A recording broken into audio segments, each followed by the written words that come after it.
ફરેડી માજી સરપંચ વણકરના સવેડા આવે. હવે અમારી એવી રજૂઆત હતી કે ભાઈ ફરેડીથી અણદાપુર રોડનો રસ્તો પ્રધાનમંત્રી સડક તો મંજૂર છે. લગભગ આખરી 2 થી 3 વર્ષ થઈ ગયો અને 2 વર્ષ પહેલાંથી ડામર રોડ બનાવેલો છે.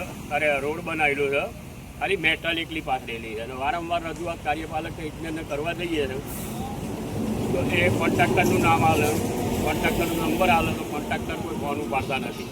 અને સાહેબે અજુકતો જવાબ આવે કે 15 માર્ચે પૂરો થઈ જાય, 15 જાન્યુઆરીએ પૂરો થઈ જાય. આ અઠવાડિયામાં મેં કોન્ટ્રાક્ટરને બોલાવી લઈએ તો અત્યારે ચોમાસું આવવાની તૈયારી છે તો પબ્લિકને અવર જવર કરવા માટે ફરેડીથી અણદાપુર સુધી જવું તો ત્યાં ખેડૂત ફરેડીની જમીન આવેલી છે તો લોકો કેવી રીતે અવર જવર કરી શકે, કોઈ સાધન જઈ શકતો નથી. તો વિનંતીથી તત્પરે આ રોડનું કામ પૂરું થવું જોઈએ એવી અમારી અપેક્ષા છે.